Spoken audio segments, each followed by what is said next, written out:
If you have an issue with gambling, you shouldn't take part in raffles. Here's why. By Chris Gilham. It was the summer of 2016, and from memory about a year since I had attended the National Problem Gambling Clinic in London. There I was, standing in one of the school fields with my 2-year-old daughter, when I heard my number called out over the loudspeakers. I had won the first prize, an Amazon Fire and an Echo Dot. I was bringing Alexa home. I had not felt this kind of rush since a long time before I had referred myself to the National Problem Gambling Clinic in April 2015. There it was though, the explosion of warmth in my stomach, followed by erratic movements that I liken to tics that I am so aware of due to my son having Tourette's. The immediate worry that if I did not run, I would lose out. I needed this prize, but the immediate thought was that if I were not quick enough, they would pull out another winner. Thinking rationally now, that would not have happened, because as in all raffles, they had taken my phone number in case I had gone home before the draw. So there I was, alone with my 2-year-old daughter in the field next to the playground. My son was with his grandparents, and my wife was helping on the face painting stall. Looking back, one of the only stalls at the school summer fete that did not involve gambling. It amazes me now that the school fete is based around the chance of winning.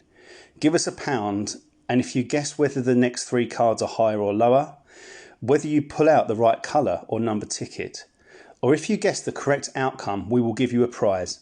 Something I never thought of until the dreaded raffle win.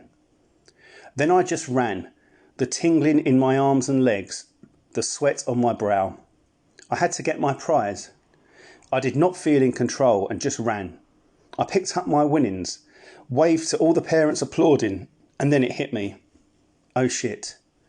I left her in the other field. Not wanting to look like a bad parent, I decided not to run back to the other field and arouse any suspicion, but instead strolled briskly to collect my daughter. Of course, she was not there. My heart sunk. Where was she? Had someone taken her? Of course, the initial loss of control, when I heard my number, had now returned. I was back in dad mode, and I love my children more than anything. I wandered around quickly looking for her, and fortunately found her a couple of minutes later at the playground next to where I had collected my prize. Then, not making a fuss, I headed over to my family, showed them what I had won, and got on with the day. I thought no more about the incident that day.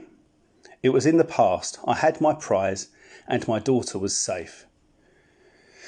However, as the days passed, there was this little niggle. I realised that from the time I spent taking part in the group Cognitive Behavioural Therapy at the National Problem Gambling Clinic a year earlier, I should not have taken part in a raffle. Taking part in a raffle is gambling. I paid my money and there was a small chance I was going to win. But win I did. It is like putting £10 on a 66-to-1 horse and it coming in. It's not going to win. Until it does, of course. And then happy days, a pocket full of money to lose all over again. I had not planned to buy a raffle ticket that day, but I was lured in. I had not taken part in the tombola or any of the other games at the fete for that reason. The only things available at the school fete for a compulsive gambler and alcoholic was the burger stall and the ice cream van. The beer tent and Prosecco tent were a no-go. The games that the kids play are not appropriate, so all I could do was get my face painted. Cool, hey? As the days passed, I realised that I should not have bought that ticket, but because I had not gambled for a year at this point, I thought I would be okay. I decided not to mention to anyone that I should not have bought the ticket and that I was starting to feel uneasy. I have not gambled for over a year, I thought. This was just a blip. I would forget about it and move on. This was a huge mistake. I should have spoken to somebody. I should have explained that taking part in a raffle is gambling. I should have asked my family and friends to regularly check on me because I was feeling agitated. I should have made those close to me aware that it was even more important that they kept regularly checking my bank account.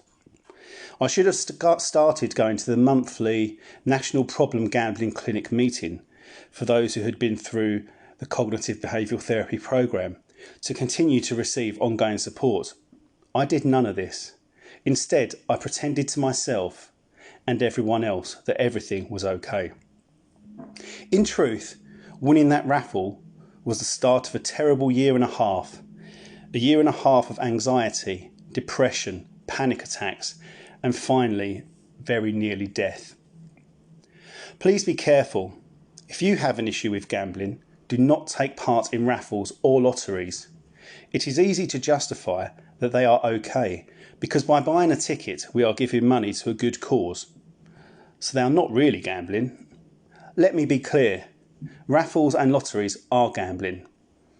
If you give money and may then win a prize, you are gambling. I now donate the money, but do not accept the raffle ticket, and life is much better that way.